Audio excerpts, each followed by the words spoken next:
What's going on, everybody? Welcome back to another fantastical episode of Blerdkast Live. And tonight we have another very special episode to continue our celebration into Black History Month. But before I continue and introduce everyone, I would like to do a couple of housekeeping notes. If you have not, please subscribe to Moana Nui podcast and Blerdography for more amazing videos, and become a channel member today so you can help support Blerdography's journey to BlerdCon 2026. So if you have not become a channel member, you can do so by hitting the join button below. And before I forget, I would like to introduce my co-host and mod for this evening. Let's all have a moment of joy with Miss Joy Stevens. Good evening, and thank you so much for everyone being here. Welcome, everyone. I'm excited about our show tonight. So, as you mentioned, I am Joy Stevens, known everywhere online as Joyride08. And I'll explain that 08 to you later, but I want to take a moment to introduce the rest of our panel. And so rather than me stumbling through your names and your credentials, I'm going to start with the person on top, just next to me. Tom Cunningham, please tell the people who you are.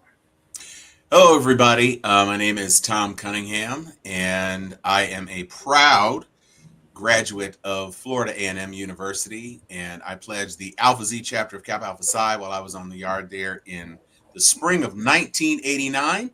And among other things that,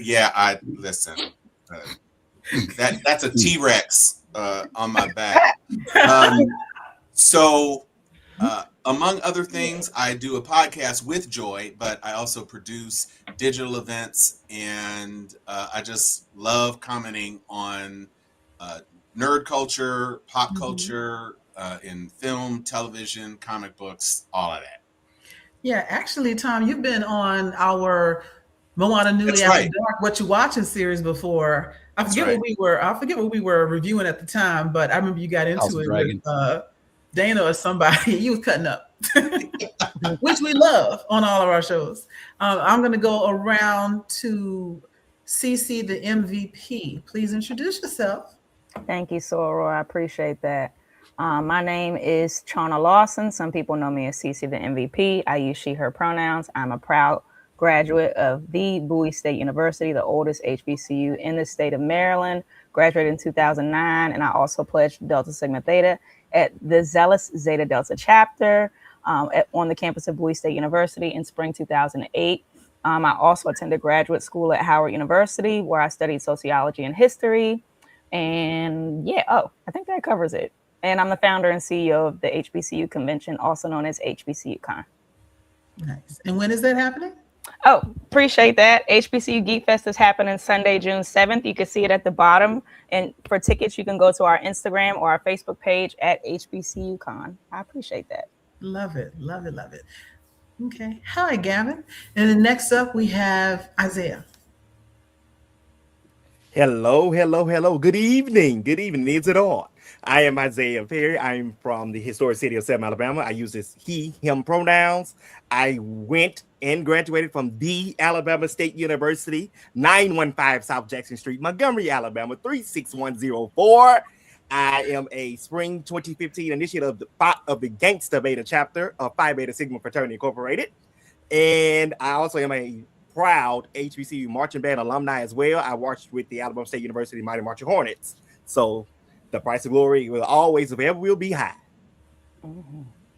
Okay. Coming around the horn to James. Buenas noches and bienvenidos. Oh, sorry, wrong show. I graduated from Morehouse College, as you can see in the background, in class of 99. I have a degree in mathematics, which oftentimes gets me in situations I don't like. And heavily into geek and nerd culture. I do a number of shows here with the Moana Nui Network, including Geek Speak on Sports, What You Watching After Dark, History, and opinionated variants of the 616.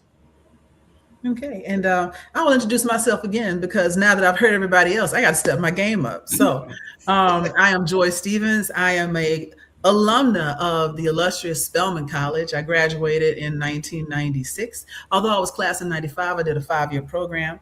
And I pledged Delta Sigma Theta Sorority Incorporated, spring 1998 in Jackson, Tennessee, alumni chapter. which is also where Lane College is, which is another HBCU. And I am now, like everyone else mentioned, I do a podcast called Steel Sharp and Steel with Tom Cunningham on Thursday nights, but almost every other night on something for Blerdography or for Moana Nui. So this three is me and James' show. We do What You Watching. Sometimes I go into the sports channel just to mess with them because I don't even know what's going on. I just be in there talking crazy sometimes. You should watch it. It's really fun. And yeah, all the other stuff too. So I'm excited to have this conversation tonight. And based on everything I heard so far, we're going to have a multi-layered conversation when talking about HBCU. So the first, I think, and probably the most obvious question is, considering our relative ages, aside from a different world, what made you want to attend an HBCU? And that's open for anybody that wants to start. Well, a different world wasn't as much a thing yet. When I came to an HBCU, I stepped on the yard in 86. Jurassic World. Correct. As a 17-year-old. And what I can say is the thing that brought me to an HBCU first and foremost was I grew up in predominantly white enclaves throughout my entire life. My dad was military. And then when he segued out of the military into corporate America, we moved from military bases into suburbs, and those suburbs were predominantly white. And so my exposure to other Black folks was limited to going to see grandma at Christmas and the occasional encounter with my cousins. Like when we lived in Connecticut, I had cousins in New Jersey that we would see. But by the time I was graduating high school, FAMU offered me a full scholarship. I went down to visit the campus, and I was very excited about it. And coming from the Midwest, I really literally had a perception that Florida was a mile wide with beach on both sides. And little did I know that Tallahassee is in the Panhandle and there's no beach. But it was still cool. I love my time at FAMU, and that was really my story. Full scholarship, outstanding educational opportunity, and that's what took me to Tallahassee. Okay. Anybody else? Let me backtrack. My mom is one of 6, and pretty much all of them went to an HBCU. Clark Atlanta, Howard, Wilberforce, to name 3 off the top of my head. I'm blanking on the rest. But I legit, because my mom, after she graduated from Howard University, worked there in their financial aid department for a number of years up through when I went to high school. And I guess you call it like K through 5 years, I literally grew up on Howard's campus. Like in the summertime, she would bring me to work if there was nothing else going on, just to not have me and my sister in the house solo causing trouble. So we legit grew up on Howard's campus. And then when I got to high school, I needed a safe space void of 11 by 8s, 18s, if you will. And I had no intentions on choosing a PWI whatsoever. My high school was ROTC optional, and I remember the day the senior Army instructor pulled me out of class because he didn't realize that I was like top 10-ish grade-wise in my graduating class in high school, and was talking about writing letters of recommendation to any military academy I wanted to go to. And I just stood there at ease, stoic, stone-faced, not responding to him whatsoever. And was like, 1, I'm not going to a military academy whatsoever. 2, my mom's already got a handle on getting me to college. And 3, I'm definitely going to an HBCU. And, asked him if he was done, walked out of his office. And then my decision just came down to 6 HBCUs, and I chose Morehouse. Yeah. You should have told him, man, I need you to go straight and make a left and then go 200 feet and make a right. And that's what you found when you got me. I was 18 at the time. That thought hadn't crossed my mind. and it wouldn't have been that poignant. I got you. Isiah, what about you? Or CC, either one of you. For me, Go ahead, Isiah. Sure, no problem. For me, my journey to Alabama State really started when I first went to a Battle of the Bands competition in Montgomery, Alabama, when the high school Battle of the Bands used to come around, and then the collegiate side performed, and seeing Alabama State come on field, seeing Florida A&M, seeing Bethune-Cookman, seeing Tuskegee at that time, and I was like, wait a minute, what kind of schools are these? I want to do this. I got to do this. But it wasn't until, picture it, Sicily, Maddie City Classic 2006 in Birmingham, Alabama. When I was sponsored, mind you, the sponsor was Food World. So if you know anything about the South and know about Food World, one of the grocery stores here, that's what it was. And that's who the sponsor was. And I remember very much vividly seeing Alabama State march in and seeing the essence of and the command of the attention, because everybody I was wondering why. Here I am as a kid wondering why is everybody so much running to see them march in, but I understood why. So for me, Alabama State was just like, it was close to home. I'm from Selma to Montgomery is only maybe an hour ride away. I had access to resources because my mom and dad knew people in Montgomery, so I was safe. Alabama State also offered me a tuition scholarship and a marching band scholarship. So I was like, hey, that's money. Let's go. I'm going. So, and on top of that, it was just like in the process of me being at Alabama State and going back and tracking the school history, I did not know that my grandmother on my dad's side was actually a part of the Alabama State's inception. Because at the time, Alabama State did not start off at Alabama State University. It wasn't always in Montgomery. It was in Marion, Alabama. So, and then back doing it, and she was a student in the early 1900s. So to see that, to have that piece of history, and knew that she was a part of that inception, and now here it is. We got all these years later. Her grandson is not a one, but a two-time graduate of Alabama State University from the College of Education. So, and I just like, you know what? Yeah, Alabama State was home for me. There was no other choice. It sounds like it. It's a great story. You know, you got your multi-generation. There's somebody else that was in the chat that said they were multi-generational Alabama State as well. Yeah. Y'all. I would just add really quickly that my grandfather and each of his 8 siblings went to HBCUs. The boys went to Wiley and the girls went to Prairie View. And my grandfather was on the Great Debaters team under Tolson. So nice. there was some deep root. He pledged FIA, but you can't win them all. But it's interesting because my dad's best friend, Otis King, was also on that Great Debaters team. Small world. Wow. Small world. There's a picture of them in the Smithsonian.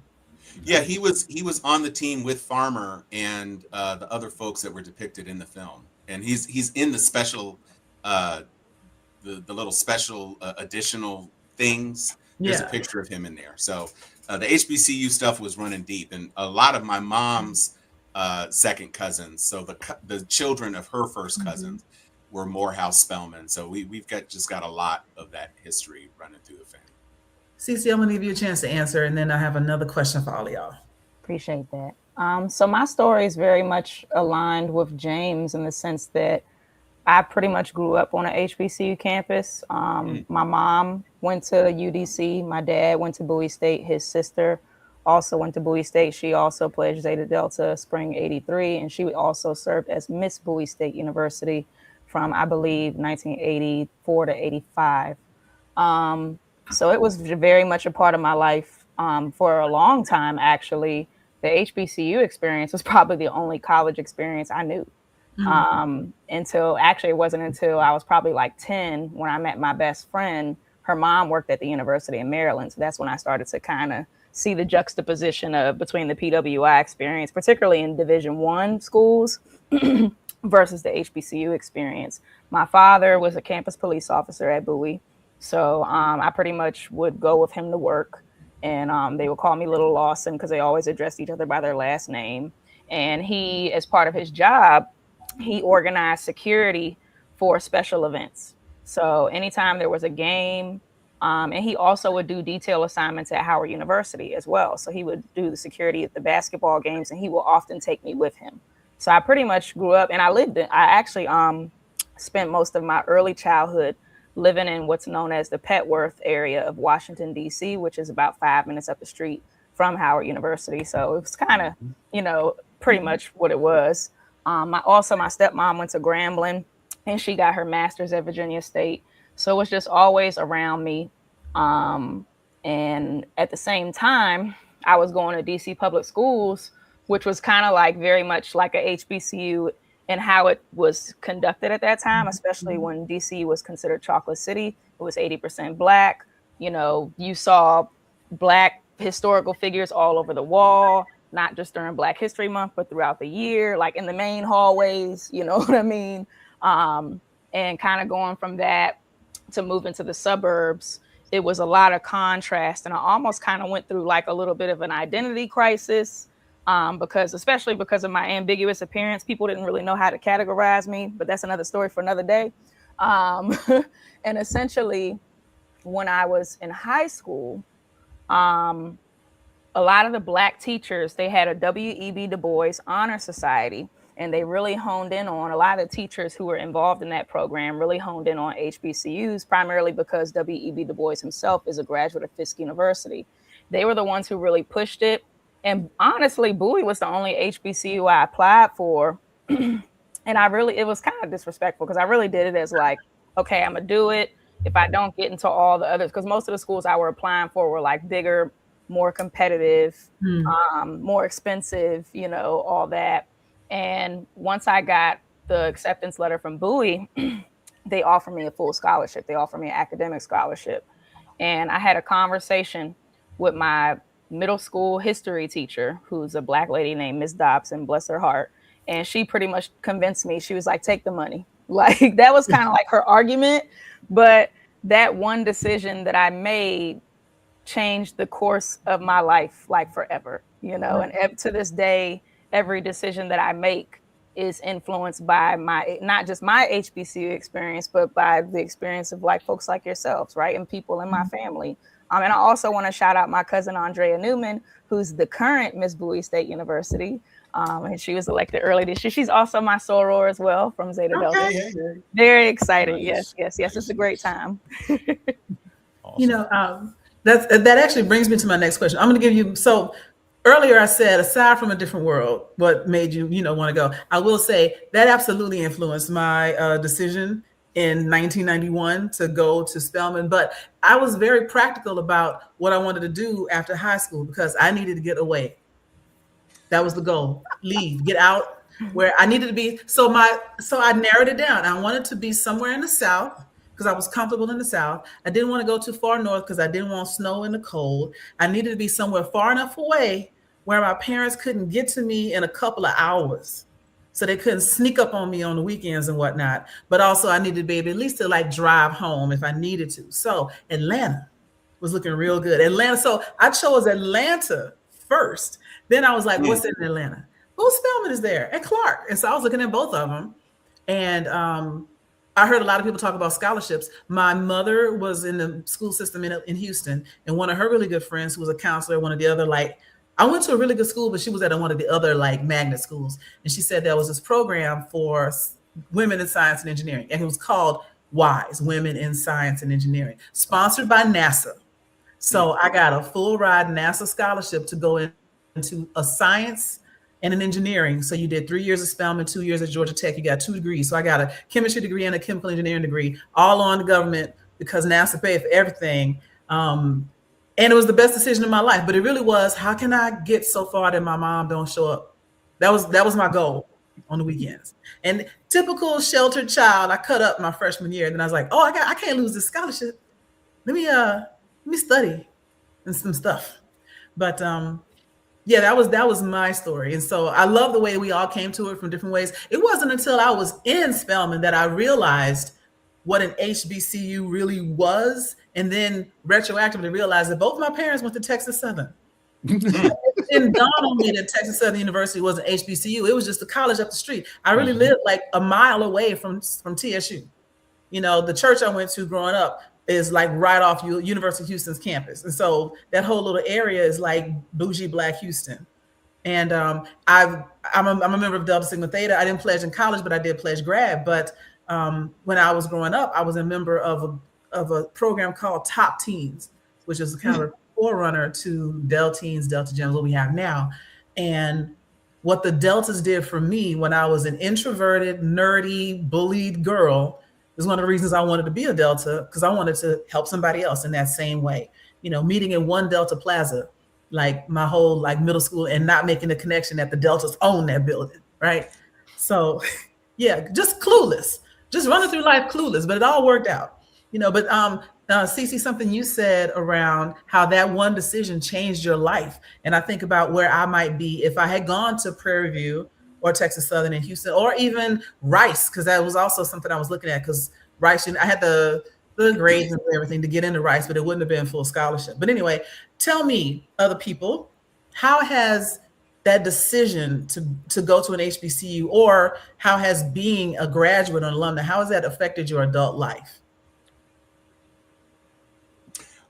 Well, speaking for myself, I can say that attending FAMU has dramatically impacted almost every aspect of my professional life, because the way I nerded out at FAMU was to be a member of the Honda Campus All-Star Challenge team. And we were national champions the second year of the program, which was our first year of participation in the program. And after I graduated, they hired me.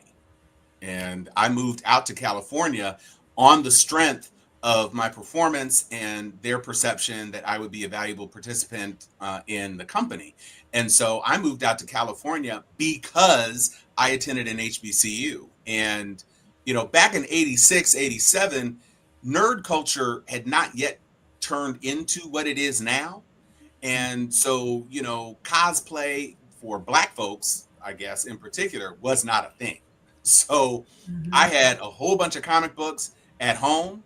I was a big fan of Star Trek and, you know, the other sci-fi things that were available to me. But it wasn't like, you know, WonderCon or even Comic-Con was something that was accessible to me. So since I had played academic bowl in high school, it was natural for me to pursue Honda Campus All-Star Challenge. And like I say, playing that game, participating in that program, and it's even though I've kind of strayed and come back a couple of times, I'm now back at Honda Campus All-Star Challenge. So I'm in contact with 70 HBCUs and facilitating a program which empowers other bright young HBCU minds in a competitive space that has been existing for the past 37 years. So like directly, had I gone to Harvard or Michigan State or any of the other places where I had been accepted, if I had gone there, I never would have played Honda Campus All-Star Challenge, and the entire vector of my life would be dramatically different. Right. That's amazing. One decision can change everything. You mentioned, well, Isiah, did you want to say something? I did. Go ahead. For me, being that I'm an educator and being that I went to an HBCU, it definitely has impacted my life greatly, because I can operate spaces on the education realm that most people would not have access to. And on top of that is the fact that I'm able to teach another generation about why I went to this HBCU and put it out there. And me, even in my own classroom, I don't talk about Alabama State University. I talk about all the other schools as well too, because I'm a full believer and a full proponent, supporter of all HBCUs. Now, will there be times where I may shade one HBCU or two? Yeah, because that's going to happen. That's family. That's what we do. Family. That's family. That's what we do. But at the end of the day, I loved my experience, and because number one, majority of my teachers, as I went through K-12, went to Alabama State University. So, and it didn't dawn on me until I got to high school. It's like, you know what? Education is where you want to go. And it seems like to me, the school to become a teacher is ASU. And ASU used to have an advertisement that used to run that was running on the radio, that was running on TV, and it had a line and it had a motto at the time that I always took with me and stayed with me. It said, "When we teach class, the world takes note." And I was like, you know what? That's gonna stick with me. That's gonna be my mantra, and that's gonna be the mantra I apply to the next generation that comes behind me. When I teach class, they will take note. So love it. that's the thing about how it affected me, especially being a black male teacher, and then on top of that, I teach elementary school, which is a rare to find, especially a black male that wants to do it too in today's time. In this economy? In this economy. So yeah, even in the fact of when I travel, when I tell people that I went to Alabama State University, they're like, then they hit me with, oh, you mean Roll Tide? Oh no, sir. No, go Hornets is what you meant. So when I walk into the room, and then like when I'm in a majority white space, when I tell them I went to Alabama State University, oh, okay. But when they sit at the table with me and I can regurgitate information a whole lot better and more efficiently than you can.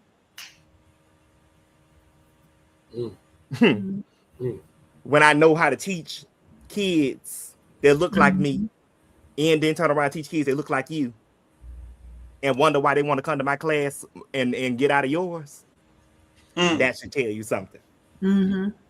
We could do a whole nother show about Black educators. Facts. We're gonna hold that thought. We're gonna hold that one. Black educators just in general. But I want to get into, because this is called, HBCU alum in like nerdy spaces. And I do want to talk about that, because one of the beautiful things about going to an HBCU is everybody looks like you. And you're free to be as smart as you want to be without having to dim your light or dumb it down or stay in your place for anybody else. Matter of fact, when I went to Spelman, I was like, I was ranked number 1 in my school. They were like, yeah, and everybody's ranked number 1. You ain't, don't nobody care, right? Do better.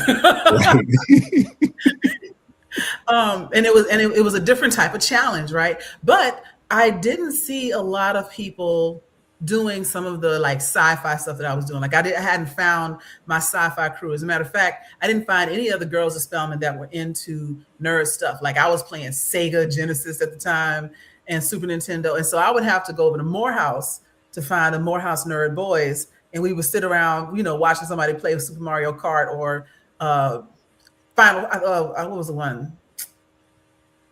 The one with all the blood when it first came out. Mortal Kombat? Mortal Kombat. Thank you. We watched each other play Mortal Kombat and everything. And I'm kicking tail, right? Because I can hold my own with everybody else, which is good and bad. Some guys are like, oh, wow, a girl that plays video games until you beat them. And then they don't want to talk to you no more. Apparently, being a dude at a video game emasculates them some kind of way. I feel like do better. I'm telling you, that's what Spelman's always do better. You can do better.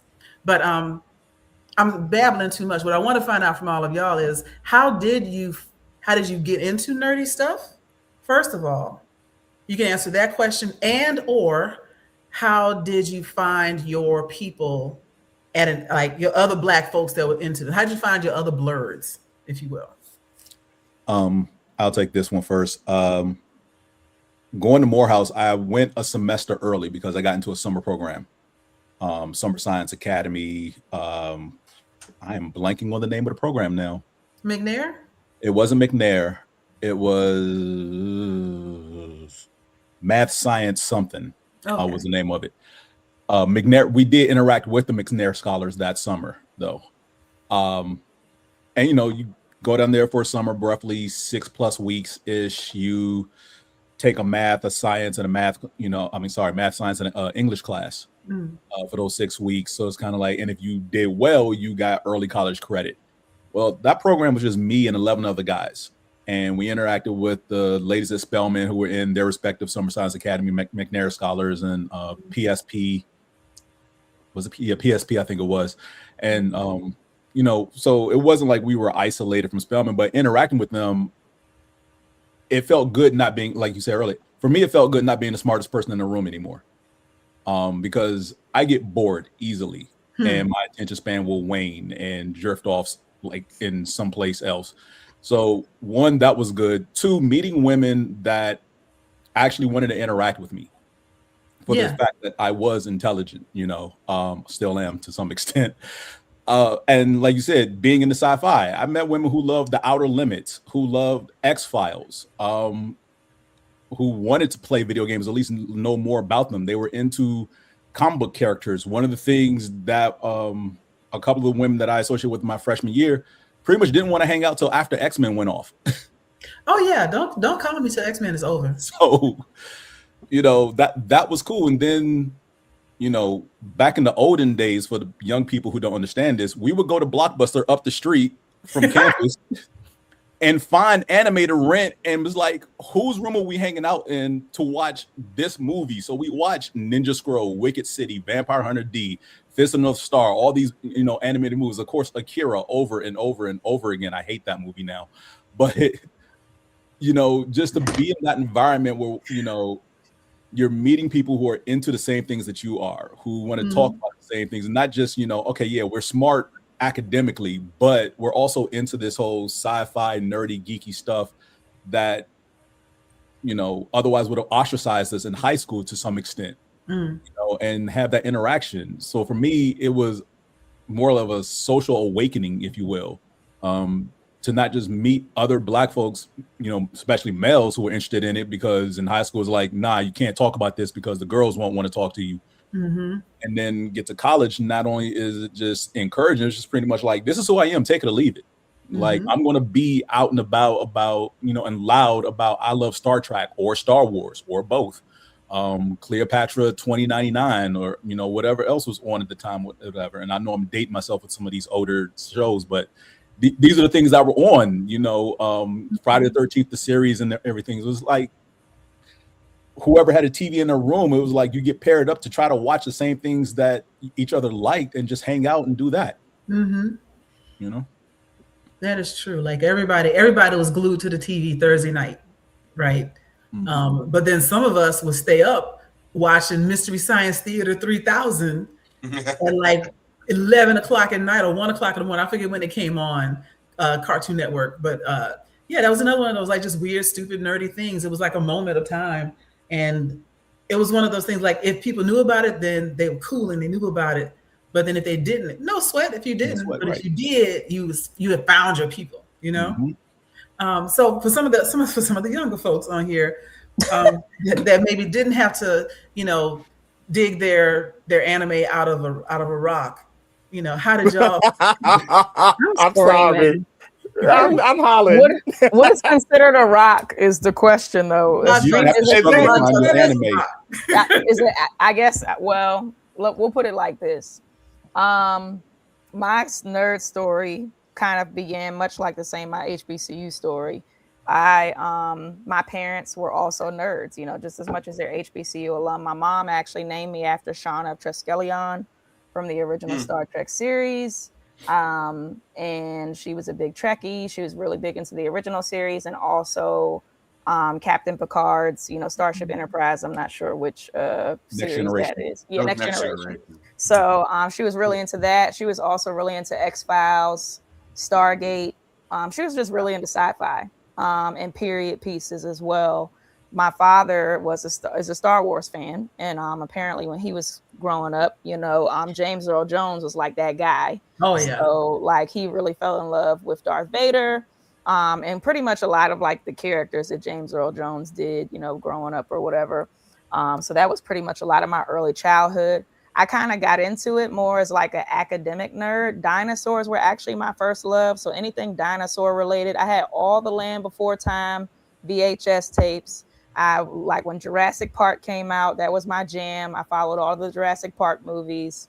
And I was really big into like ancient empires, especially Egypt. We all went through an Egypt phase because it was like the most popular Black society that was like, you could easily find resources to study it, right?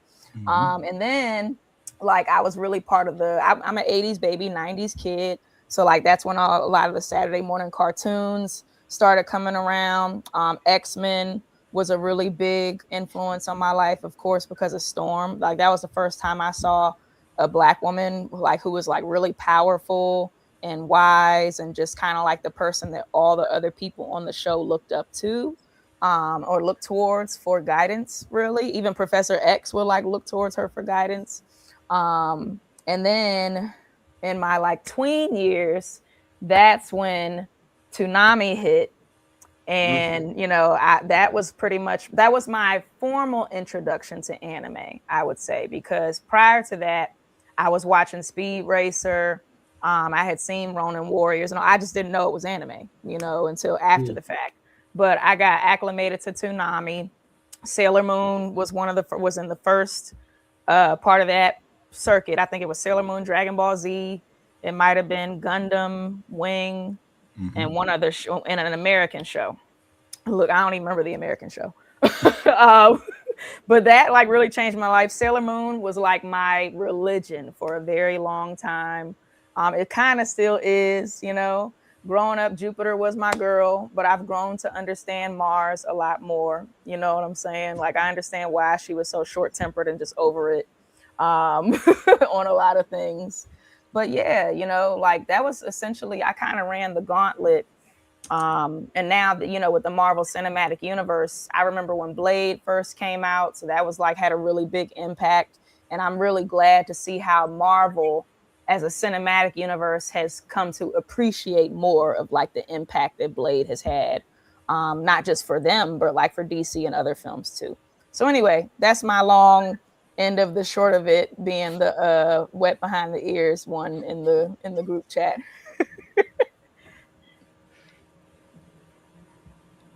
Oh, you're on mute. Well, you're muted. Yeah, you muted. Okay, I don't know. My computer just froze up like that. Oh my, that's weird. Can you still hear me? Hear you, but your face We is still hear you. Yes. Oh, and last thing I'll say is this: when I was in college, Okay, hold on. Let's see what's going on. Oh, you? Uh-oh. We can hear you. Oh, well, He you just muted muted. himself He now. just Okay. muted himself. Okay. Go ahead, Penny CC. Go ahead.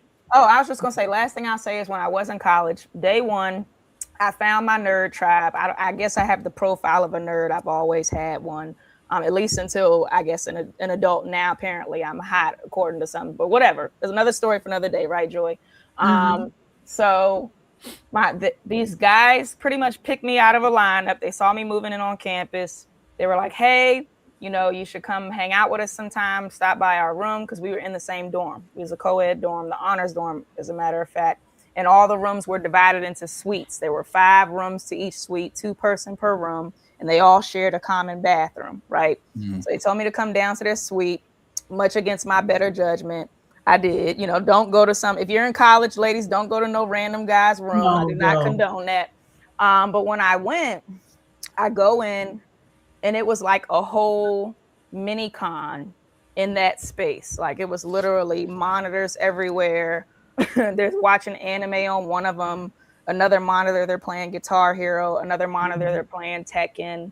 And that essentially became like outside of my actual, like, I slept in my dorm, but I lived in their dorm. Like, that was pretty much my experience. So, and that, I wanted to bring that up because that experience pretty much conceptualized what is HBCU Con, and wanting to recreate that space on a grand scale.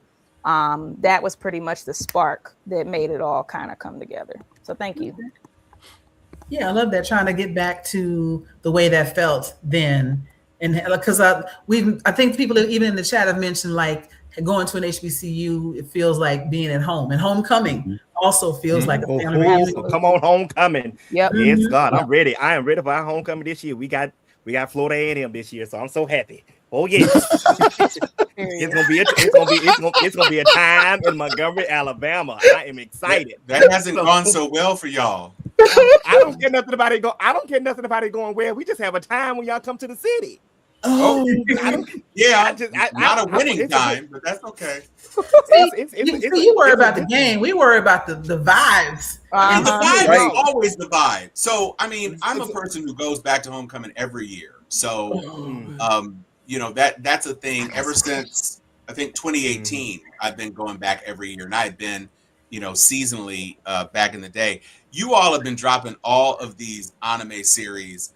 And when I was a kid, born in 68, so by the time I was watching these things, we had Battle of the Planets and Star Blazers. Yep.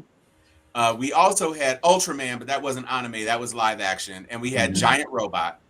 And so those were the things that kind of framed out. And of course, the old toy Godzilla movies. I love that. So when I was watching, and then when it came back as G-Force, I was like, this is Battle of the Planet. I don't understand why is this? And then when I learned later that it was a translation of the original Japanese Gatchaman, I was like, oh. And then I understood a little bit more about what had been excised out of the American versions. So we didn't have, you could watch those things. Most people I knew about those series. But like I said, nerd culture wasn't abandoned in the places that I lived, because I lived in a lot of white spaces and I was a theater kid. So I was already kind of in like this side community, cleaved off of the rest. But because I was friends with a broad swath of the population at my school, the soccer dudes, the wrestling people, the thespian society, I was in concert choir, all those artistic sorts of things, you could easily bump into some of the people who were appreciating what was the nascent emergence of anime into American culture in the 70s, going into the 80s. And by the time I got to FAMU, if there were people who liked those shows, then you could talk about those things. Or if there were people who were into comic books, because I had thousands of comic books at home, those were people that you could talk to. But like I said, it was just a different aspect of the culture at that time. And I remember I had an old Timex watch, and it was a leather strap, and I could take the strap off of one end so I could flip it up like the boy in Giant Robot. I used to pretend I was calling Giant Robot with my little flip watch. Robot never came. It was kind of disappointing. But to watch those missiles come into his fingers and and all that, and Ultraman and the different ways Ultraman could do stuff, I was just really a fan of it. And I was born right after. Well, I was born during the run of Star Trek, but of course it was in syndication repeats every afternoon. And I watched all of the episodes. And when the movie came out, I was there for the movie. I saw Star Wars in its first theatrical run. We were living in Reston, Virginia at the time. So all of that. And Roots came on during the original Roots. So that wasn't nerd. Oh, it wasn't geek, but I guess it was kind of nerd because it was very historic. Very black, yes. Fun fact, my great uncle was friends with Alex Haley. He worked for the Library of Congress, and he helped, Alex Haley would frequent the Library of Congress to conduct his research for the Roots book series. So my uncle was part of a conglomerate of black folks who worked at the Library of Congress who helped him conduct that research. You know what? It is such a small world out here, because, as I'm listening to y'all talking, I'm thinking about how we all have different things that we are connected with. And just the fact that sometimes we think about history as something that other people create or that happened a long time ago, but we're living it right now. Like just the same way you said your uncle was involved with Alex Haley. I graduated with, and I'm name dropping because I do it all the time. I graduated with Stacey Abrams, and I was at Georgia Tech at the same time as the mayor of Atlanta, Andre Dickens. Like, we are friends. I know him, and not see him and wave from a distance. Like, I got his number, know him. I never use it because I'm afraid that if I call him, he won't answer the phone. But sometimes we forget that we are a part of living history and that we are involved in what people are going to look back on in 15 years and say, oh, this is where it started, like HBCU Con, this is where it started. But Mark, you said you had some questions that you wanted to ask us. Yes, I do. I saw a comment back in the beginning about marching bands in HBCUs, and I kind of want to piggyback off of that. I myself am a band nerd and wanted to go to Clark for marching and all this and that. So I want to ask Isiah specifically, why are HBCU marching bands so much more better and entertaining and just musically, classically trained than any other marching band from any other college or university? Now, this is Black History Month, so can I be me? Yes. Please do. Okay, so I'm gonna be honest about it. It is because you cannot compete where you can't compare. That's the first thing. First of all, when it comes down to HBCU marching band and the culture of and the essence of it, the level of discipline that goes within it, the amount of hours that we put in trying to produce an 8.5-minute show, sometimes 10, the level of intensity that goes into it, also the amount of musicianship that goes within producing those kind of things, and to memorize the formations and memorize the music. And that's another thing that most people don't understand. When we in those stands, we don't have any paper in front of us. We know this at the top. We're playing this off the top of our heads. Versus like when you go to see our PWI brothers and sisters or whatever, they have the leers on their top of their horns and they're flipping real quick to go to this, that, and the third. No, we doing this by rote memorization. I never forget the fall of 2012 when I got to Alabama State and they gave me my first march, my full military march, and it was Purple Carnival. And I'm like, wait a minute, what in the world is this piece of music? Because coming out of high school, we didn't play nothing like this. I wasn't exposed. And, I was coming from one of them poor black high schools. You be a marching band, you had to sell fruit to go to Mardi Gras. It is what it is. So, and I'm like, okay, so now when I actually kind of got into the rhythm and learning those kind of pieces of things, it's just what it was. And on top of that, when it comes down to an HBCU marching band, that is the thing that most people come to the game to see. We want to see the band cut up on the field. We want to see. Nobody, I don't know who Morehouse has ever played in a homecoming game. We don't care. We Fun fact, much like Mission College, we lost homecoming 4 years in a row. It's just like prime example, because you knew back then, even just coming from a standpoint of the 60s up to now, just seeing some of the old clips, you just knew that you had to be there because you never know what the band was going to play. You could have just heard the song. I'm just gonna take for instance, "Make It Last Forever" by Keith Sweat could have just came on the radio during that era. And here you are, you had an HBCU band that you're at, and they didn't play that whole song on field. And you were like, wait a minute, that song was just on the radio and it's on CD. How in the world did they learn it that fast? And just the fact that, we come when you see us, we're gonna bring something, we're gonna bring the entertainment, we want to bring a hype. There's no need for no DJ at no football game. We are the DJ, we are the jukebox. We come to, that's what our job is. We come to hype up the crowd. We didn't sit up here and spend, because we didn't go to practice at 5 o'clock and sometimes didn't get out to 1, 2 o'clock in the morning for nothing. We learned this music. I think that is the major difference that I've seen between, because sometimes they're the PWIs try to get jiggy with it with their performances. There's still a level of mechanicalness to it, and I think that's the difference. Where, to your point about like reading music in front of you, you can't put your heart and soul into it because you don't know it, right? You're not living it. Whereas if you know your instrument, then you can play whatever song you just heard yesterday on the radio, by melody or whatever. I think one of the more popular things that goes around is that Al Jarreau song that guy's playing in the stands from like 15 years ago. Black and Blues.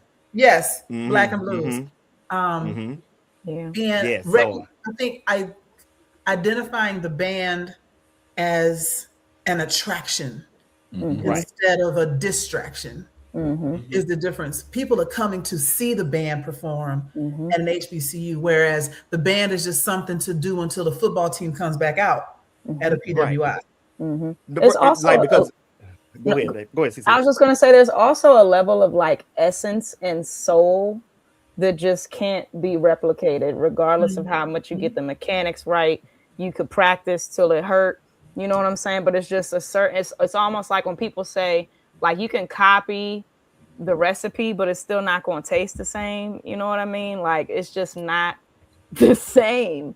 And I feel like going to a HBCU, first of all, one of my favorite parts of living on campus or even living in the vicinity of a college is just the lead up to homecoming, and you can hear the band practice. And that is one of my favorite things. It's one of the things I miss most about living on campus.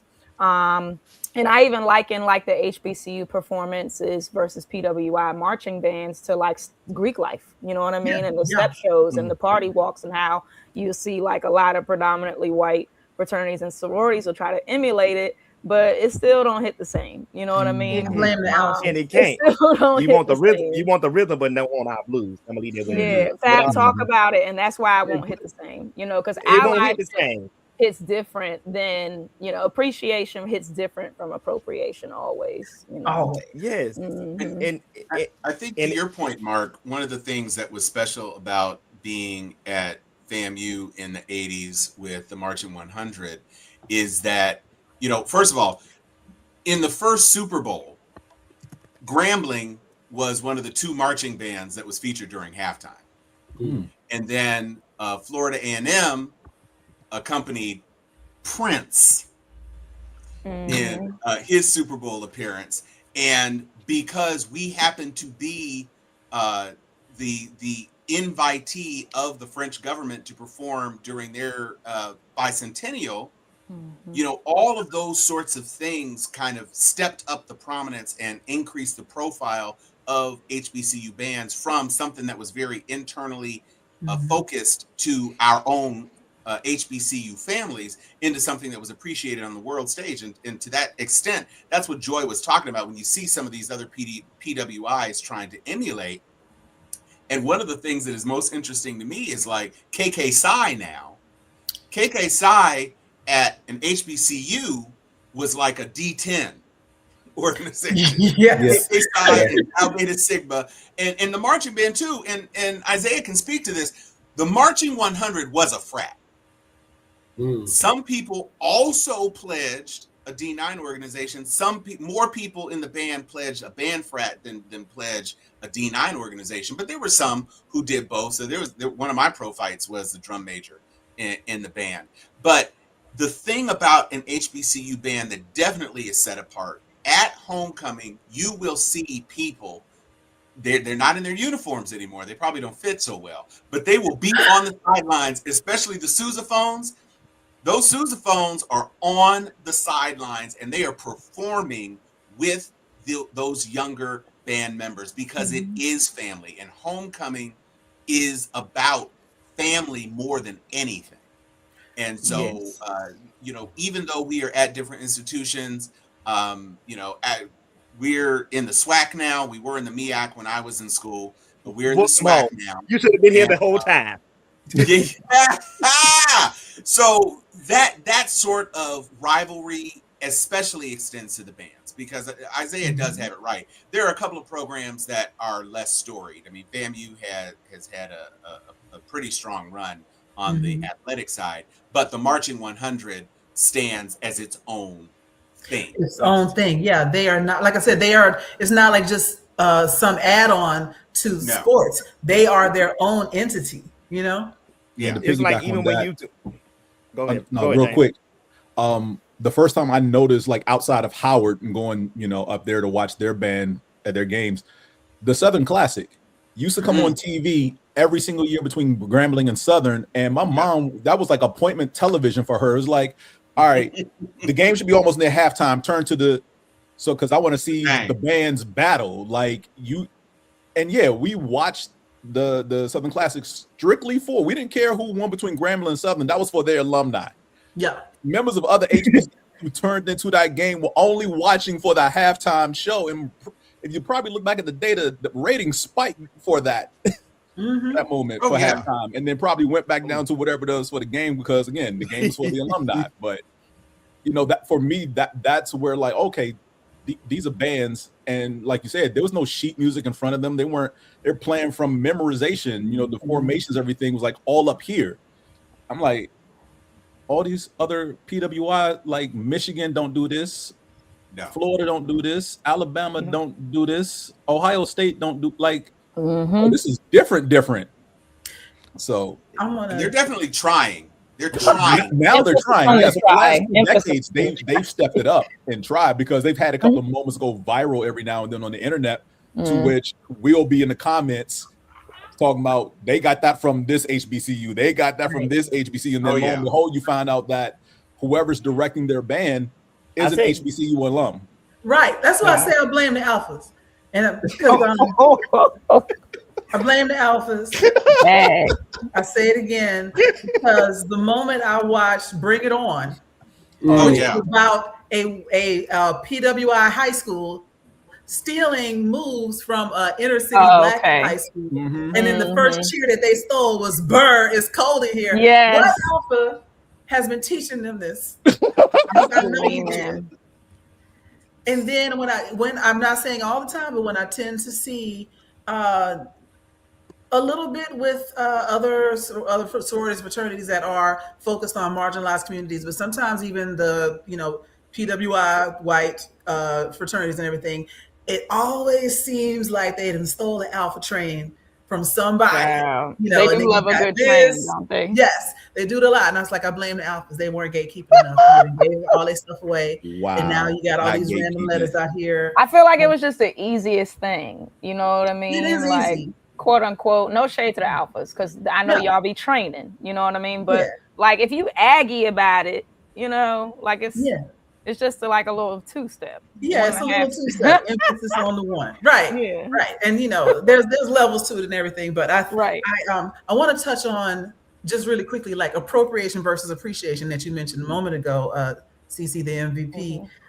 Because I've seen like bands or either school bands or like citywide bands or performers in like the Philippines, and they are killing Jackson State's choreography, right down to the shimmy, right? And I was like, okay, so y'all been watching this on the internet, and people say, how come Black folks don't gatekeep their culture? We're not giving it away, but the internet exists. And somebody with a cell phone took something, somebody else just watched it 600 times, and it was like, we can do this. And I also feel like I would call that appreciation, because they will tell you, we got this from Jackson State. We saw this college on the internet and we borrowed their choreography because it was so wonderful, versus, some of the PWIs that will try it without practicing, without perfecting it. Because the Philippines kids got it. When I'm talking perfect, Jackson State would have been proud. But I see other ones kind of half-ass it, lukewarm it, and also want to pretend that they just came up with this out the blue. Yeah. Straight There's definitely a lot of like nuance to the conversation, and it goes so far beyond just the HBCU experience. Yes. I think about K-pop. I think about, fried chicken, like you name it. It's been politicized, if it comes from Black culture. And even like, when you meant like, I'm still traumatized from the Sprite step off. Like we do not talk about Bruno. So like that whole situation just really hit me. And I can blame the K's for that one, child. Because if you saw the documentary, no tea, no shade to y'all, but the K's on that campus did teach those girls how to step. So, but I think that there's so much nuance to it. Because even in the appreciation of it, and I think that's why giving credit is so important, because of this anti-Blackness that is so subconscious and insidious on a global scale, that they're automatically, groups like that are automatically going to get more visibility and more attention simply because they're not Black, even though they're doing Black things, right? So that's kind of the bit about it. And where do you, to an extent, I feel like sometimes we gatekeep things that shouldn't be gatekept, you know what I mean? And then we open the floodgates on things that I feel like should be held close to the chest, if that makes sense. Thinking about like LGBTQ issues and the intersection of like Black and LGBTQ, or Black and folks who come from abroad, and that's in Pan-Africanism and that sort of thing, versus like who gets to say the N-word and, those sorts of things. So there's just a lot of different dynamics to it. I think we could talk about it all night, but I think that just going back to giving credit, and even posing to your question about like the Black community and supporting HBCUs more, I think that part of it is so important. And I think that that's ultimately what I've come to see as my life's work, is trying to dismantle the internalized anti-Blackness that exists amongst ourselves. Because, until we like find a way to absolve ourselves of that, it doesn't matter what's happening on the outside, That is such a deep conversation to get into, is the internalized disdain, Mm-hmm. disrespect sometimes for HBCUs from people who didn't go there, or whether they didn't go to college at all, or whether they went to the PWI and they got some kind of sour grapes about the whole thing. But the Spelman was just ranked #1 women's college in the country. So take that, Brown, whoever else y'all might be out there. And it wasn't #1 black college for women, #1 college for women. So the education is there. There's 150 or so HBCUs, and all of them turn out stellar alumni without fail, because at least from my experience, they center you, or they anchor you in your Blackness as table stakes. You don't have to apologize for it or pretend that it's not a central part of your life. Everything is super Black all the time, which means now we just focus on getting this education and making sure that we're coming out on top, #1 all the time. Do your best, instead of, hey, slow down, you're making us look bad. I'm not making you look bad. You need to do better. I'm telling you, Spelman tells you do better every day. Every day. But I think that's something that, when we talk about that internalized racism, I've seen people on the internet saying things like, the education isn't there, and we don't even need HBCUs because what do they even do anymore? It seems kind of elitist to me, and I'm like, it's not elitist. It's expensive, but it's not elitist. Yeah. And I actually dated someone with that mindset once upon a time. I don't want to get into the details, but she found, we started dating. She went to a PWI. She learned I went to Morehouse, and was like, what's the point of an HBCU anymore? Like, I get it in their inception, but they don't serve a purpose. And this is like, I was in my late 20s when I was dating her. She was like in her mid 30s. And I was like looking at her sideways, like, what do you mean there's no point to an HBCU? Like, the experiences I had there, I would have never gotten at a PWI. The camaraderie, the bonding and friendships that I still have to this day. All of my best friendships are from college, not high school. Like, everything that shaped me as I am right now is from college, not high school. And the way people talk about high school, that's the way I talk about college. Yeah. Because that, for me, was, like I said, that was the social awakening that I had. That pretty much allowed me to come out of my shell and be myself. But it also showed me, like you said, I don't have to reduce myself to be comfortable around others. Like, I can outwardly be myself and unapologetic about it. And it's like, if you don't like it, there's a door, exit, stage left. And so yeah, like, that relationship didn't last long, but just the fact that she came out her mouth and said, like, what's the purpose of HBCUs now? Because they've served their purpose. There's no need for them anymore. And it's like, huh? And then you think about 2020 and what happened that summer, and HBCUs across the country see at minimum 50% attendance increase. That fall. Remember what happened was at Texas A&M, where they wanted to keep their racist language in their school song, and it wasn't even like the alma mater, it was just a school fight song, and folks were like, hey, this is kind of racist, and they're like, you shut up and run the ball. And next thing you know, people stopped applying and started looking for HBCUs to go to. Then you got the whole thing with what's your boy's name, Neon Dion, and his trek around the school, for the highs and lows of it all. But I was loving at that point the recognition people were getting for, if you want your child to be safe and educated, send them to an HBCU. Matter of fact, one of the things we lost during integration was all the Black teachers, because all of a sudden the best teachers were white, because racism was still very real. So they fired a lot of the Black teachers because they weren't capable or qualified enough to teach these white kids. And then the Black kids were getting bussed in and everywhere. It was a mess, and they sent the white teachers there. And so we lost Black educators. And somewhere along the way, it kind of it bled into losing focus on Black excellence from an academic standpoint, because we started believing the rhetoric, that internalized hate of, we're not smart enough. Black people are good at math.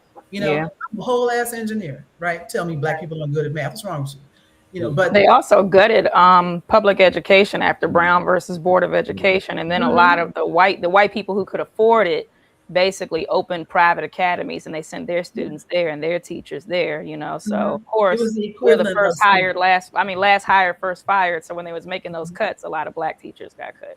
it was the equivalent of cementing the swimming pool, right? But Mark, you said you had a few more questions for us. Yes. So again, we're about to wind down for the show, but I do have a couple of questions I want to ask everybody. Miss Cece from DC, I have to ask you. I interviewed you a couple of years ago, and we talked about you starting HBCU Con, now Geek Fest. Let's go back to that. Tell us, how did you combine nerdom with HBCU? What was the inspiration behind Geek Fest? Wow. Okay. Well, I think for me, like, it wasn't even something that I combined. I just had to kind of create the narrative, because for me, it was already there. Like, the combination was always there. They were never mutually exclusive for me. They were always intertwined. It was Black culture, HBCU culture, nerd culture. It wasn't until I got older, particularly when I started going to high school in Montgomery County, Maryland, which is known for its diversity. But it's also like one of the most affluent counties in the country. So it's a very different dynamic as opposed to like Chocolate City or PG County. And that it was like I hungered for the kinship and the camaraderie that I had when I was living in DC. And then when I got to the HBCU experience, particularly when I was telling you all about the experience in my dorm, you know, with my nerd friends, that really conceptualized it. Going from the moment I went to my first con, Baltimore Comic-Con 2015, I started to get this idea of combining Greek life, combining like a Greek convention with a quintessential nerd convention, right? And working for other organizations and kind of helping them get their selves off the ground gave me the fire to ultimately take myself off the ground.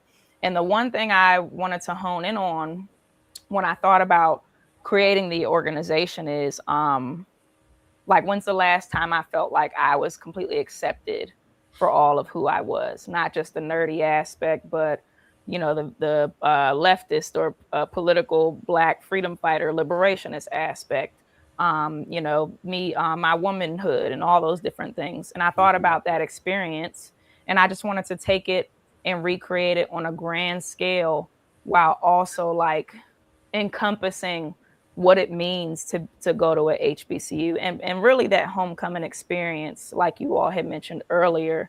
So at the core of it, there's the nerd aspect, but also like there's the Greek life aspect. There's, you know, like the academic aspect of it. And I think a lot of those things are already kind of interwoven into like cons, you know, when you go to panels and things like that. But just having that HBCU focus, the conversations hit different. Even compared to like other like Black conventions, the conversations hit different, the vibe hits different. And that's something that I would say to any person who's because like I get a lot of people who come to me about, I'm thinking about starting a con, you know, like, what should I do? And the first thing I say to them, I'm like, before you get an LLC or whatever, or start an Instagram or whatever, I said the first question you need to ask yourself is, what is it about your convention that's going to separate it from every other convention? Because they are popping up, it seems like, one every other day, and everybody's got a very limited budget. Most people do, at least, and they're going to select a certain amount of cons during the year that they're going to go to, right? And why should they prioritize yours? So that's a question that I continue to ask myself.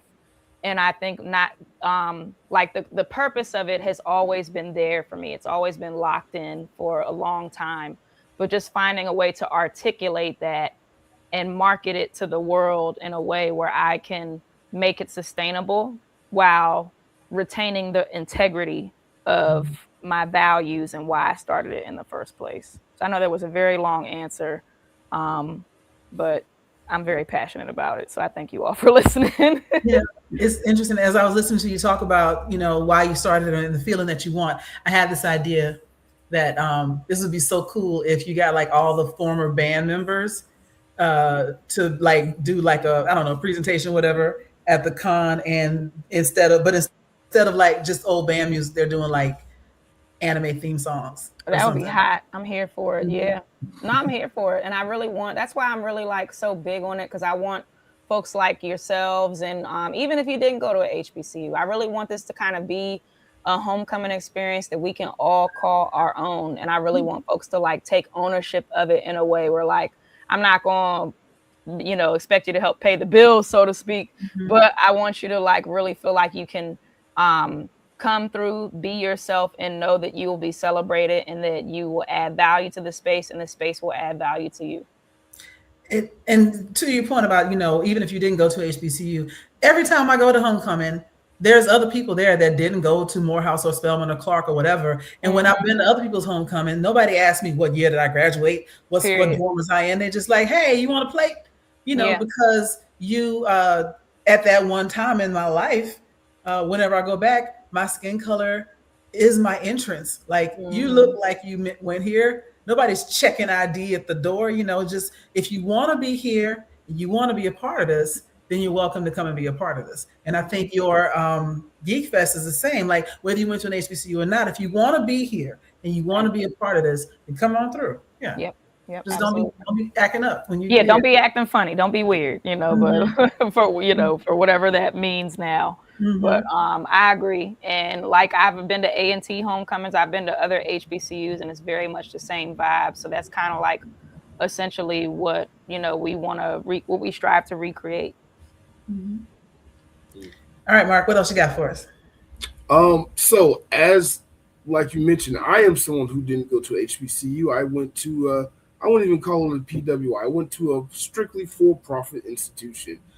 So hearing everyone's stories about their college experience at HBCU kind of makes me regret that kind of decision of not going. But I do want to ask everyone before we go, what is your most fondest memory of going to your specific HBCU? And what is the one thing that you will forever take away with you from your institution? Oh wow! Since I'm the baby on the line, I take that one. So, my fondest memory of being at my HBCU, well, I'm gonna try to sum it up. But it's two, but I'm gonna try my best. My very first one was the fall of 2012, and I had the opportunity to do the SWAC NEAC challenge against Bethune-Cookman, and we actually did a parade in Disney World. So being a kid from Selma, Alabama, getting the opportunity to march with a HBCU band program and march through Disney World and perform for people that I don't know and potentially performing on TV for the first time, that's a memory that I can stand on a Disney World resort property. I was like, I made it. Because that's big time, because you don't hear about kids from my area doing stuff like that. And also because I am Greek and I'm a member of Phi Beta Sigma, spring of 15, doing my, let me use the correct wording because, we Greek affiliations, doing my new member presentation. And for those that don't know what that means, your probate or your coming out show, whatever you want to call it. And I was, when it was time for me to reveal myself, I was the live five. I'm the live five of my line. So at that time, there was a big song that came. The artist by the name of Mr. Biggs had a song called "Ho Check." Notice what I said, "Ho Check." Now, mind you, it's like he just recently died. That was my coming out song, and I performed to it when we did my whole reveal. And I was the only one on my line to have the whole acadome at a standing ovation. So to have the whole acadome, just the whole university gym, just like, wait a minute, who is that? So yeah, that's some moments that I can never forget. And actually seeing my mom go crazy my mom had a custom shirt that said my mom number 5. My dad being a pastor and whatnot, don't know nothing about Greek life. He is in a black suit and his royal blue tie. I'm like, Daddy, you look like one of us, but we understand why you a man of the cloth, so you had to dress up yet with the good clothes on. Wow, so, you were like every black stereotype. You went to HBCU, you a D9, you a pastor's kid. What aren't you? what am I not? I can't even ask you that because I'm me. But I do wanted to add a quick comment real quick before we move on. There was a comment about the band side real quick. I want to speak back on it. One thing about the HBCU bands is that the fact that when you name our institutions, our band names come with it. So that's one thing about it. So you can say Alabama State University, the Mighty Marching Hornets, home of the Mighty Marching Hornets. Texas Southern, Ocean of Soul. You're gonna say Alcorn State, home of Alcorn State. Source Power. Then you have World Fame from Grambling. Then you got all these other programs, Slam U, Marching 100, Marching Wildcats of Bethune-Cookman. And you know, it's just those things about our Jackson State, Sonny Boom of the South. You know, those things come up in our conversations. It just is what it is. You can't that swag of an HBCU band, you just can't find it anywhere. You just not. So Period. I will tell you quickly my best moments and most memorable moments. So I entered Spelman the fall of 91, and the Rodney King riots was spring of 92. So my freshman year, we out in the streets cutting up. Stacy was out there with a bullhorn, because she's been the same person her entire life. She is that chick. But so then in 94, I was still in college, and that was when I think OJ got acquitted. And so, you know, there was some things going on then too. So we had a whole lot of being in the streets doing stuff when I was in college. But the most memorable thing actually was by the time I transferred to Georgia Tech from Spelman, because I was still heavy in like the National Society of Black Engineers and all this stuff. And I used to hang out with the national president of NSBE because he went to Georgia Tech. And so this one time, the National Convention for the National Society of Black Engineers was down in Miami. And I knew that this guy, I'm not going to call his name because, you know, he married with kids now, but this guy always knew where the party was. And so you wanted to follow him, because if you followed him, you was going to be where the party was at. And so my little junior year self and another one of my friends too, we get in the truck with President and his crew. And he told us, I don't know if y'all want to go or we going. And we're like, no, we want to go because y'all know where the party's at. And we ended up at Rolex with 3 X's on the end, which is one of Luke Skywalker's clubs in Miami. And we wondered why. We thought we was cool. We got to get in, and the guy looked at us. He goes, ladies get in free. And I was like, we walk in. You talk about culture shock. We walk in, and it's just TNA from wall to wall. We realize this is a fully nude club. You know what I'm saying? Like the dancers didn't bother with. They literally had just a garter on for the dollars. You had a time. And we rode with them, so we couldn't even leave. We didn't even know where we were. You said Luke Skywalker. I automatically knew what was about to pop off after that sentence. We went from girl, look at me, don't look nowhere else, just me and you. We're gonna look at each other all night, nothing. So finally, you know, you end up, you can't help but look, and then like 30 minutes later, be like, oh, she ain't shaking shit. Like, you know, we judging people. So that is my most memorable moment in my entire college career, was tricking myself into going to Rolex. No pun intended. Right.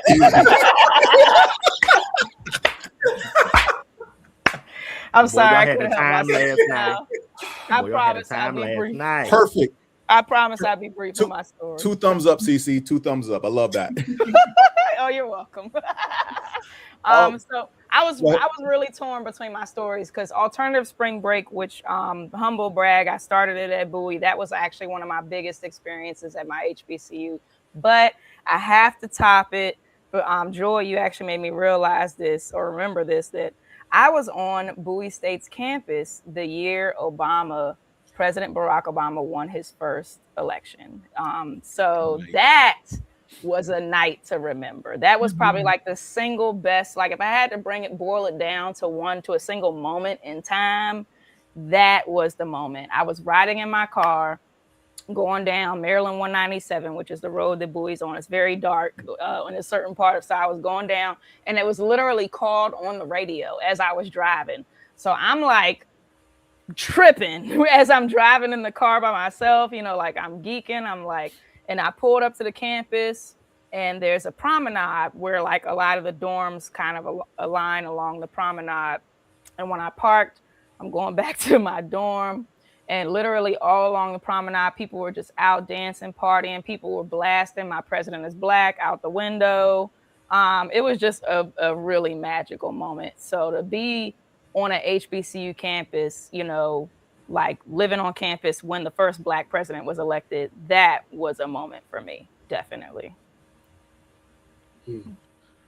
For me, it's actually two things, and I'm gonna make this real brief. The first is that as a math major, going through elementary, high school, all of my teachers, white and male, right? Maybe one white woman in grade school who, because she was a nun. Get to college, all of my math professors, Black, or with the exception of two, one white male and I can't remember where the other one's from, but he wasn't a Black male, but he was a minority. That helped a lot because I got to, you know, when they say these are my office hours, feel free to come by, and you can come by and talk to them about literally anything. That helps a lot in the college environment, especially like you're away from home, because I'm from DC. So I, like Joy, I want to get as far away from DC as possible. All my 6 choices to go to school were not anywhere remotely close to DC. The second thing that stands out to me in college is I'm a gamer. I love video games. Doesn't matter what it is now, but coming out in, you know, coming down here in 95, I was heavily into sports games and beat 'em ups and meeting people who love those same games as well. So I'm talking about full on multiple seasons of Madden, stand up till 6 a.m. We got class in 2 hours, like shower, go to the cafeteria, eat breakfast, and we're gonna finish the season after class tonight. So yeah, that was a big deal as well.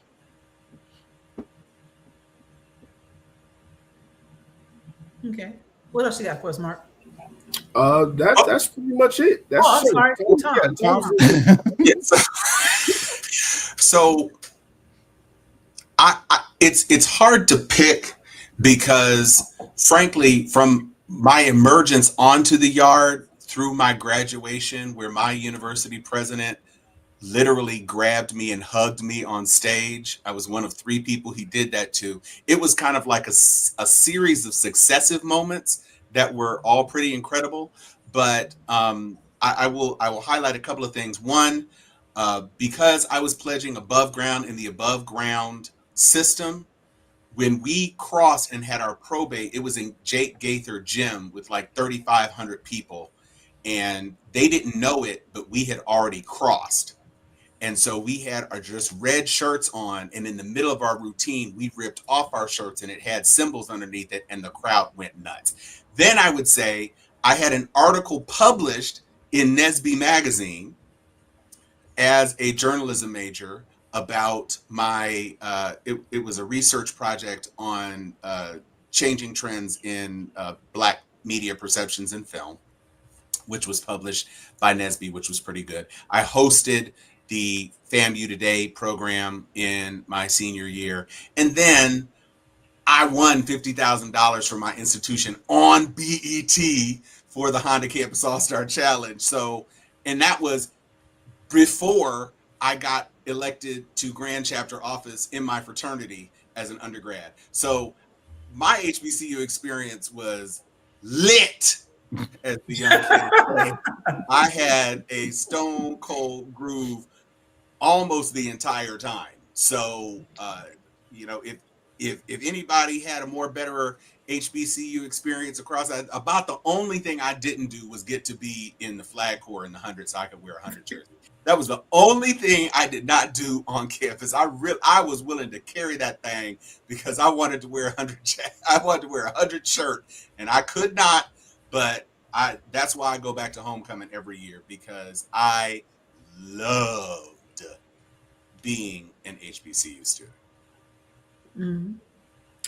Perfect. Thank y'all so much for this. This episode actually meant a lot to me, and I've learned so much and have so many regrets about not going to an HBCU myself. Mark, before you close out, I want to change your vocabulary real quick because it's never too late.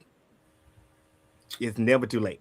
We have Oh, no. it's too many of our institutions that have online programs now, and where you still have time to, like, even if you just can't do nothing but take a few classes at a time, you still can have it. You can still be a student and walk across that stage at the end of the day. Now, if you want, I can't. I'm just telling you. So don't never just say never, because we have people that graduate from our institutions who sometimes walk on the stage at the age of 60, 70, sometimes 80 years old, just not getting their bachelor's degree. I had somebody in my class that was 60 years old taking alongside classes with me. So you can do it. So if you ever just find a time and just slow down and say, hey, I can work it in, go for it, because it's still not too late. Because guess what? They was here before you was born, and they're going to be here after we leave this earth. So true. That is facts. And you have 3 options being here in Atlanta. Yeah, and if you don't need another degree, you can also just come to homecoming. I told you they're not checking IDs. And Morehouse will sell anybody a ticket to the tailgate. They don't care who you are.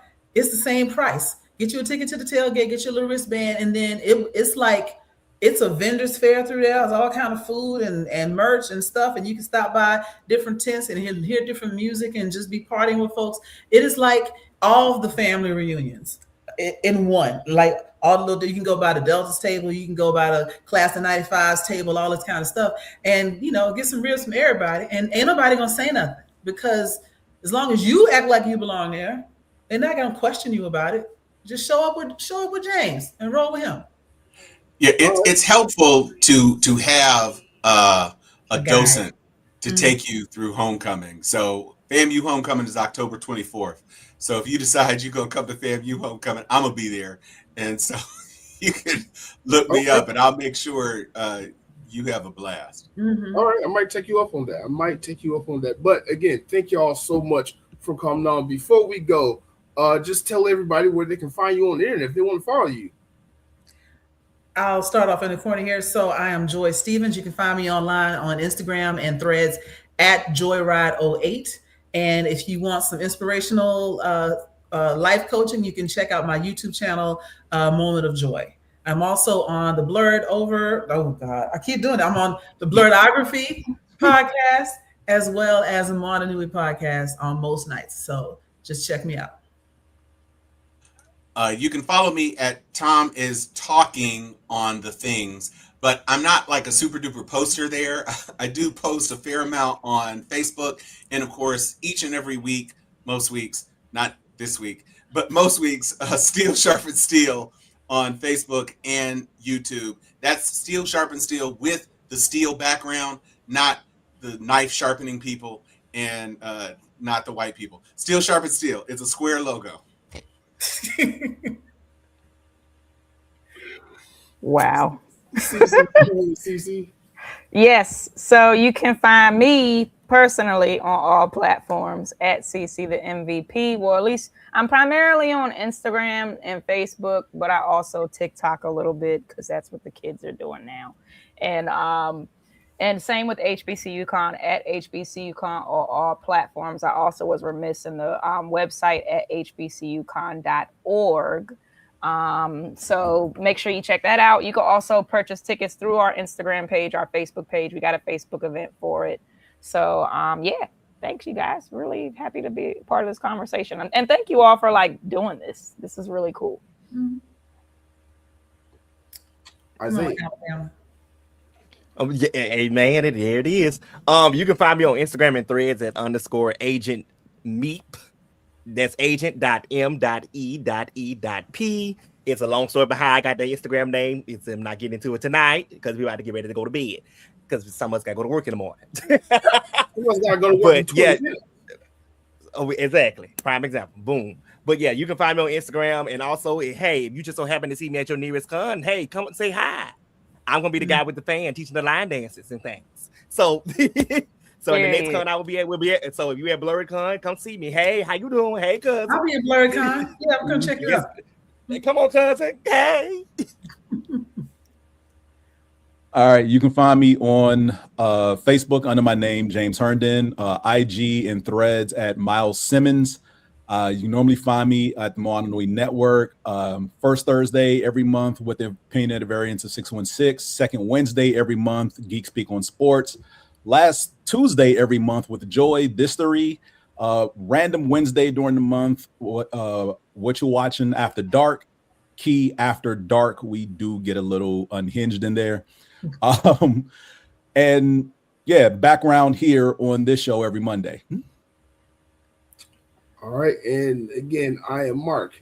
You are watching Blerdography. You can find me everywhere on the internet under Blerdography, same name, TikTok, Facebook, Instagram, Blue Sky, some other stuff Dana just put me on, Blerdography across the board. Join us live next Monday, February 23rd, for another masterclass in content creation where I'll be joined by some legends who have gone full-time being content creators. So that's going to be a fun episode full of nothing but adult money. So join us next week. And until then, I'll see y'all when I see y'all. Peace. Good night. Yeah.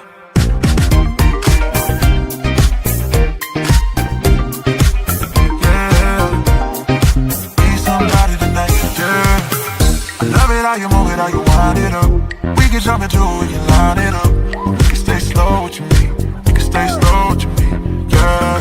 Be somebody tonight, doing that dance, digging that dance. I love. Be somebody tonight, be somebody tonight. Pull up on me. We've got so much to see. Maybe I can show you around. Tear your top with the top down.